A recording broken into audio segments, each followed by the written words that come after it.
Hi everyone, welcome to today's episode. Today we're going to talk about removing the fuel tank from this 2013 Honda Shadow. You're going to need a few basic tools to complete this job. A socket wrench with a 10mm and a 12mm socket, a 5mm hex key, 6mm hex key. I also find it handy to have a flathead screwdriver, a pair of pliers, or even a few different pairs of pliers in different sizes might be handy. And then it's nice to keep some rags around just in case of fuel spills, that sort of thing. Finally, you're going to want some blocks of wood or a small crate, something about 8 to 10 inches tall. So let's get started.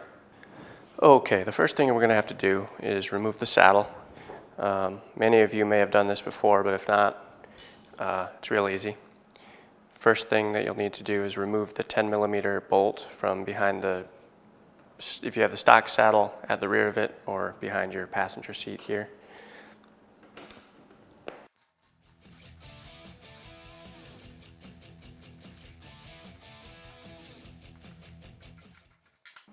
And then next, with your 6mm hex key, remove the fasteners from the left and right, just behind and below the saddle here. And once both fasteners are removed, just grab the saddle, lift, and pull it back, and you're good to go. Next thing we need to do is remove the instrument dash panel here from the top of the tank. And to do that, you'll need your 5mm hex key. First, we're going to remove these two fasteners.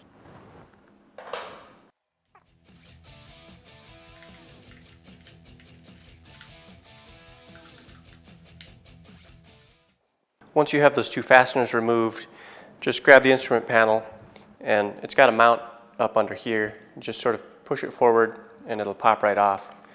It's still going to be connected by a cable. I tend to just leave that connected, and I'll just sort of gently place it down here and let it hang by that wire.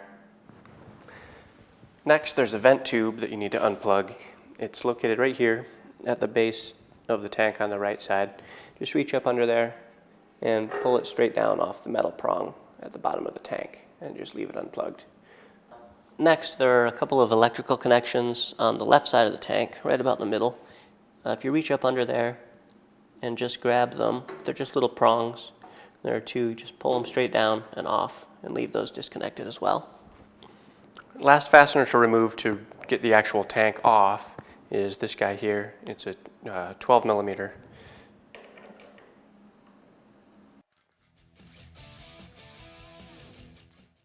And when you pull it out, this washer is going to come out with it. And just make sure that you hold on to that for later as well. All right, now we're going to remove the tank itself, and this is where your milk crate or wood blocks or whatever are going to come in handy. What you do is grab the tank, and the emptier it is, the better here. This is about half full, and that's fine. But if it's very full, then you might get a little bit of spillage eventually. In any case, grab the tank, lift the back up just a little bit, and then pull it back. You might need to sort of wiggle it a little bit. There are some rubber mounts at the front that you need to pull it free of. And then what you do is swing the front down and back to the left, and then you can sit it on your wood block. And that's going to keep you from having too much strain on the fuel lines here, which are still connected to the tank. With the tank in this position, you've got access to your injectors, you can flush your coolant, add a fuel processor, that sort of thing. No problem leaving it like that. But if you do need to remove the tank itself, what you need to do is there are two fuel hoses right up under here. Take a pair of pliers or your fingers, squeeze the hose clamps, and pull them out of the way. And then these hoses are pretty tightly fitted on there. So if you take a pair of pliers or something, you can grab and twist and pull it off.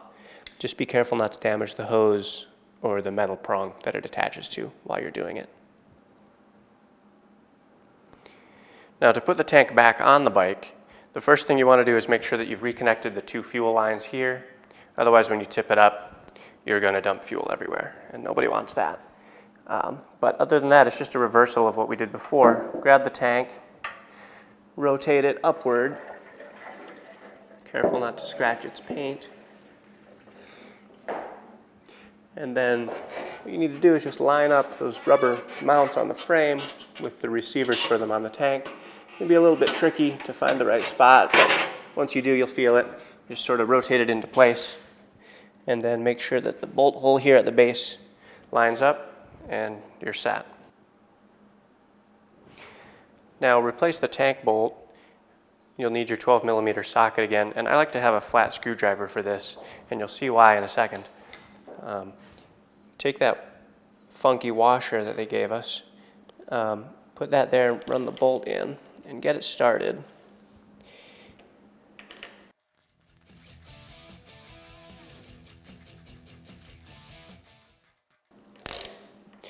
Now the washer is supposed to be aligned in a particular way.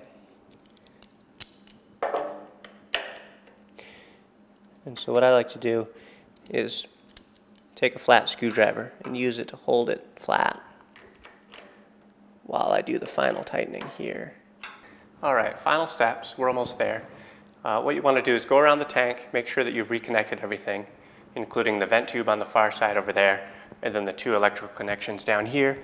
And on this 2013 anyway, the 2 connectors are different sizes, so you can't really put those on backwards, fortunately. And then last thing, we're going to put this instrument panel back in place. And like I mentioned before, it's got this mount here at the front, and it needs to sort of slide on this way. So you push the cable around to where it goes, and then just sort of, if you can, look up under there, get it started on that front mount, and then just sort of pull it backwards until the fastener holes line up. And then just grab those 2 fasteners from earlier, drop them into place, and tighten them down.